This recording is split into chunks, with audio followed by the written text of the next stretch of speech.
here, and welcome to Into the Abyss episode. I'm not even gonna try. Hopefully it's 43. Today we are talking about probably one of the most recent events we've ever covered on the series. The prison escape from Dannemora, New York. On June 5th, 2015, inmates Richard Nat and David Sweat were able to cut through their wall, shimmy through the walls of the prison, which had those sort of Walmart rack style floors.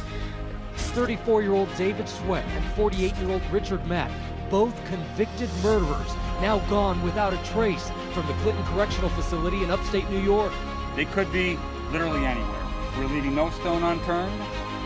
Once they reached the bottom, they cut their way through a half-inch thick steam pipe. The steam pipe was only 2 feet wide. They'd both get in and they'd shimmy their way through the pipe for a third of a mile. Mitchell also says there was oral sex with Matt and other sexual encounters with the inmate who plotted to kill her husband. Now, one of the inmates, Richard Matt, the more evil one of the two, had severe claustrophobia and was highly overweight, so he had to go on a major diet, and when he actually went through the steam pipe, he had to be wrapped in a bed sheet. Yikes! Then they cut their way on the other side through a steam pipe and got out the manhole. Now, this is where it comes into play. How did they get the tools? During the police interviews, Mitchell revealing she had sent Sweat sexual letters and naked photos, but adding that she only had sexual contact with Matt. Well, Joyce Mitchell was having an affair with one of the two inmates. She says it was out of fear, but she still did it, so... She obviously wasn't the most attractive of people, so the inmates were trying to make her feel loved and attractive, and... I just couldn't believe it. Her reaction when she said it was that, they really escaped. And that's why I left it at that. Joyce Mitchell had smuggled in tools in frozen hamburger meat delivered to their cell by Gene Palmer. Now, Gene Palmer actually had smuggled in things into their cell before, but nothing like that. Newly released documents reveal the details of what Joyce Mitchell knew and when. "I've known about them cutting the hole in the wall for about 3 or 4 weeks," Mitchell tells investigators in the days following the escape.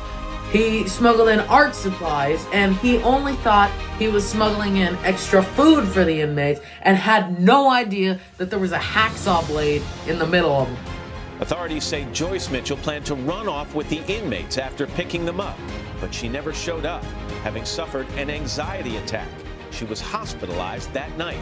The original plan was that Joyce Mitchell was gonna pick up the two, they were gonna move somewhere really far away, kill her husband with a bottle of pills, and just fly off somewhere different. Joyce Mitchell obviously wasn't up for killing her husband, so she took the pills, she flushed them down her toilet, and she suffered a panic attack on the night of the escape because she knew they could do it.